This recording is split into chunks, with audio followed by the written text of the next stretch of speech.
Good morning, good afternoon, good evening, my viewers. This is BCK Ojiako, the boss of Wangele Voice TV. I want to talk about the FCT Minister, Wike, and his excesses. But I cannot go on without making a retrospective reference to the injustice and sabotage meted to Igbo people in the past by some of their leaders or one of their leaders, late Ken Saro-Wiwa. Ken Saro-Wiwa of blessed memory, with his cohorts, single-handedly paved the way for the North to have a firm grip on the oil wells of the Rivers people, primarily to frustrate the Igbos during the Civil War. The consequence of this, after 30 years, was the emergence of Niger Delta militants and its agitation, coupled with the environmental degradation of the area. This is still haunting Nigeria till today. The same Ken Saro-Wiwa was one of the champions or a champion of abandoned property case after the Civil War. In fact, his office located in the property owned by Igbo man was seized during this abandoned property case after the Civil War.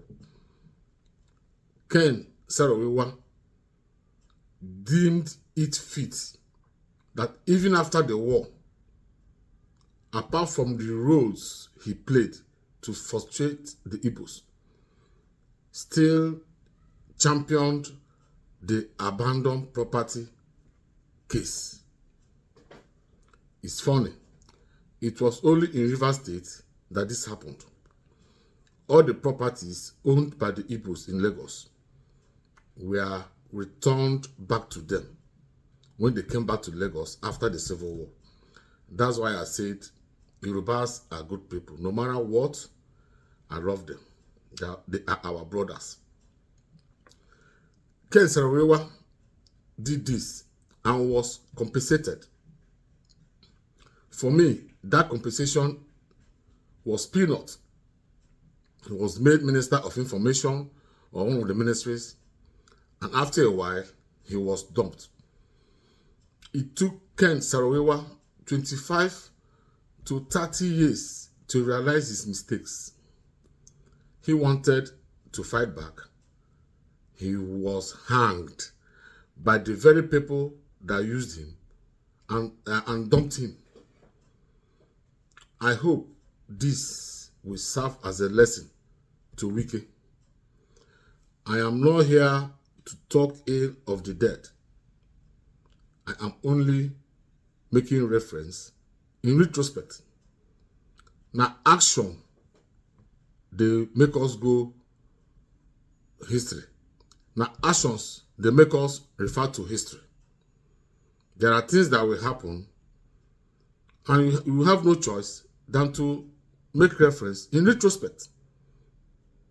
The same way we refer to Agi Ironsi, Nzogo, Awolowo, Zik, Tafawa Balewa, and others when things happen. So, Ken Saro-Wiwa played a very unpalatable roles during and after the war, just to frustrate the Igbos. And after everything, he realized his mistakes and wanted to fight back, and they didn't pity him. The people that used him hanged him and others. So I don't want to talk ill about him, but I don't want to say that his epitaph should have been the man that realized his mistakes very, very late. I don't want to say that. May his soul rest in peace. Fast forward to Wike. When Wike was the governor of Rivers State, Igbos were massacred in Ndigbo. Wike played a very strange role during the presidential election because of P2B, an Igbo man. His alleged manipulation of votes to favor APC cannot be overemphasized. Fast forward to Abuja. Wike, as a minister of FCTA, recently demolished 214 acres of land having properties belonging to Nicholas Okachukwu. The Bible says, in the speech of a king or a leader, there is power in it. Meaning that any speech that comes out of a king or a leader, consciously or subconsciously, is powerful. When Wike saw that land, he made a speech. Who give Igbo man this kind of land? That is very emotional for Wike to have said that. And it's very belittling and shameful that such statements will come out of a minister. In the recent press interview Wike gave to some journalists in the office, he said the land was allocated illegally and that the minister left in May 29 and the land was allocated in June. He was not specific on the date in June the land was allocated. But I think in every institution or ministry, when the head is not there, someone steps in with authority in an acting capacity to carry out the responsibilities and the running of the institution. This man did that knowing fully well that what he was doing was legal. He couldn't have done it illegally. He's an experienced man, a director. When Buhari traveled and spent like 2-3 months, Osibanjo came in an acting capacity with authority and ran the country. Osibanjo even relieved 1 or 2 ministers of their positions. Nobody shouted. He was exercising his authority and power as at that given time. Buhari came in and resumed his responsibilities. So if Wike is saying that the land was allocated illegally, he should have sacked that director. He should have sacked him. But the man is still there, earning salary and enjoying. And the product of what he did is destroyed. Both of them should have been suffering. So I think that all the reasons Wike is giving is just face saving. He acted emotionally, which is not healthy for people in a position of authority to act emotionally instead of acting objectively. Is very dangerous. Let's move further. The said land has 2 court judgments in favor of Nicholas Okachukwu and 2 court orders restraining Wike from demolishing those properties. Wike, as a lawyer, should have known that this case is a subject of litigation. Wike demolished those properties extrajudicially. The 1978 Land Use Act, as enshrined in the 1999 Constitution, handed all the lands to the government, empowering them to allocate lands, issue C of O, and revoke with due process. Revoke with due process. By the action of Wike, he has grossly abused the rule of law. The same land was encroached by a builder, Sunrise. Okachukwu went to court and got judgment in his favor. The judgment appealed to Okachukwu to please concede the area Sunrise built houses. But the area he has not built, take it back. Meaning that Okachukwu is the owner of all the land, and the houses belonging to Okachukwu and the ones belonging to Sunrise are all on the same piece of land. So all of them should have faced the consequence. Both Okachukwu properties and Sunrise properties should have faced the same consequence of demolition. But Wike embarked on selective demolition and destroyed Okachukwu's property alone, leaving behind that of Sunrise. By his action, he has manifested deep-rooted hatred and bias for the Igbos. Listen, Wike, you can't play politics with this. Stop playing politics. You are trying to give impression that you got Tinubu's consent before doing that. I will not believe you, and I have a right not to believe you. Don't divide Igbos and Yorubas. You're too small to divide the Yorubas and Igbos. We are one brother. We are together. We love each other. Stop playing politics with that. Because you want the Igbos to say, Tinubu, a Yoruba man, has come again. No. We won't take it. After investigation, if it's confirmed that Tinubu authorized that action, Nigerians know how to go about it. Don't ethnicize it. Please. I urge all the Igbo leaders to wade into this case and present this case to the president, Bola Ahmed Tinubu, so that justice will prevail. And I'm appealing to Tinubu, please call Wike to order. Wike, you have to stop this incessant and periodic attack on Igbos. Unless you're telling us that you are stepping into the shoes of Ken Saro-Wiwa. Leave Igbos alone. I don't care if you're an Igbo man or, as they said, or you're not an Igbo man. It's not my business. Stop this attack. I'm not saying this to insult anybody. Even what I'm talking about, the past Ijo leaders or the leaders of Rivers people, does not have anything to do with the unity of Igbos and Ijos. We are still together. Some of these people did this out of selfish interest. They didn't do it for Ijo people.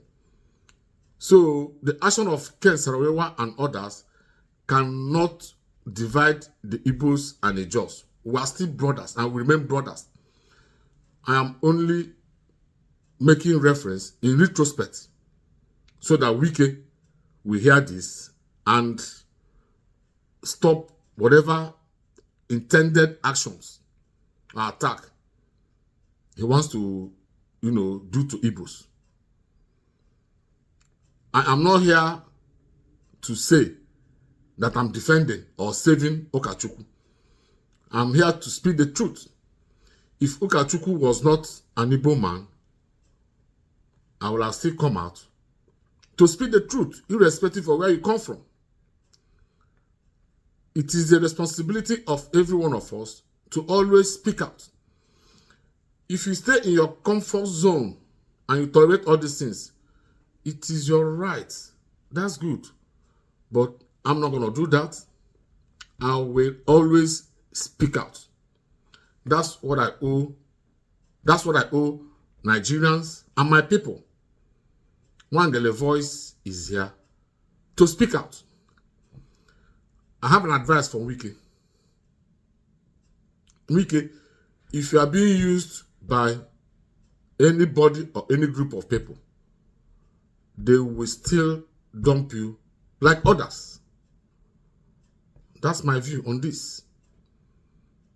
Please like, share, comment, and subscribe to Wangele Voice YouTube, Facebook, and Instagram.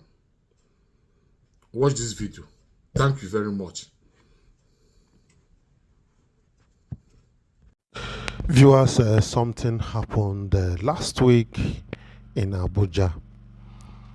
The FCT Minister, Wike, ordered demolition of my estate after shouting, "How can all this land be given to Igbo man?" Anambra-born estate developer Okachukwu says. Okachukwu has been into politics in Anambra State for some time now. But however, we are going to go into the details of what transpired before the demolition according to the information that we got on AIT. And, this man, Nicholas Okachukwu, like I said, he has been into politics. He's one-time governorship aspirant of Anambra State, and he has vied for Senate. I've seen this man. I've known him for some time. Seeing his face, though now he looks older now. From that time I used to see his posters during the election. However, Chief Nicholas Okachukwu is a businessman, and he's a chairman and the chief executive officer of the Snakon Group Limited. And he has decried the demolition of his investment on 214 hectares of land. That's 214 hectares of land in the Asokoro district of the Federal Capital Territory, Abuja. Well, we are just giving you insight of what happened, and we are just starting. The details of this information is coming. He accused the FCT Minister, Mr. Nyesom Wike, of ordering the demolition. He lamented that the demolition was carried out without any court order, despite pending valid 2-count orders from separate courts restraining the minister and the FCT administration from tampering with the property. Well, 214 hectares of land in Asokoro is quite a very large area of land. And some people might be wondering how he managed to got the land. But some people can plan ahead when it comes to property, especially trust an Igbo man. Igbo man can buy property anywhere, and he will buy it more than the original owners. That's original owners of the land. If you don't know this, you know it now. That is what an Igbo man does. Wherever he sees prospects, he thinks that he can flourish, he goes ahead to establish fully, as if that place is his hometown. Igbo man can establish business anywhere without minding the facts, whoever that is involved. But let's go ahead with these details of this discussion once again. According to AIT, the property sitting on 214 hectares of land was demolished on Wednesday in the presence of heavily armed security operatives, including soldiers, policemen, and personnel of the Nigerian Security and Civil Defense Corps, NSCDC. After about 6 hours, the building, some of which had got to the window level and the fence had been pulled down and all that was left was a heap of rubble. Speaking in an interview with the channels, the Anambra-born businessman called on President Bola Ahmed Tinubu to intervene and save the multi-million naira invested in the property. Well, I doubt if the minister will carry on such demolition without notifying the proper people in charge. Well, I don't know how they do it. He might still do that anyway. So, but don't worry, I'm going to play you this video so that you will hear from the horse's mouth what is being said. But let me finish up with the explanation. He claimed that the property was demolished because it was owned by an Ndigbo man and not because the company violated any law. As all legal titles had been sorted and obtained before commencing development of the property. Claiming that the demolition was done in bad faith, Ukachukwu said. Wike called for a meeting over the land.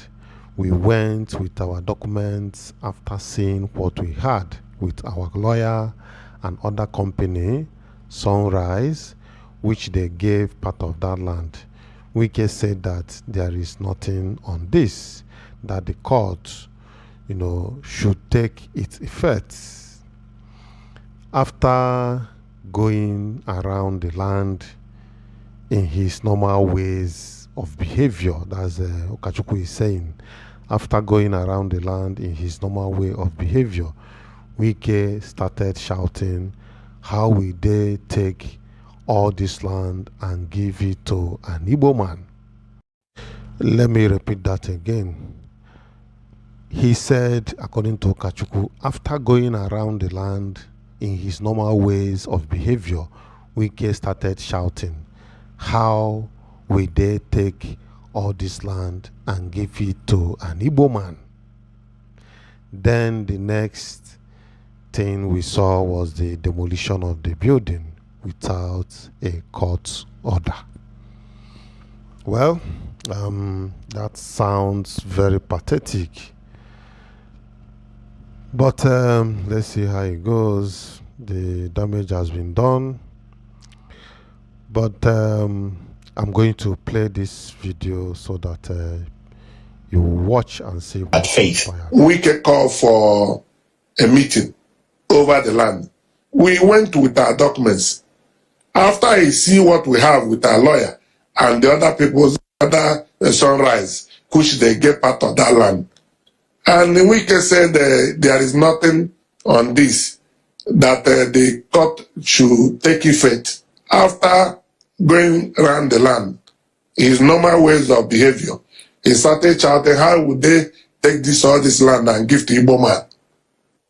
According to him, all the legal titles to the property had been obtained, including 2 ministerial approvals, the latest from the erstwhile FCT Minister, Bello Muhammad. He went through all due process, including ministerial approval. We have full final title, certificate, and offer. A certificate of occupancy? Yes, offer to certificate of occupancy. Most alarming, according to him, is that there was no order revoking his rights to the property before the demolition took place. As I'm talking to you now, we are not receiving any documents.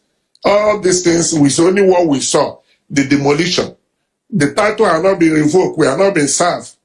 Ukachukwu also insists the action of the Minister of the FCT runs contrary to 2 pending court orders restraining any action by the FCT on the plot of land. 2 separate courts issued different court order restraining him from tampering or doing anything in those property.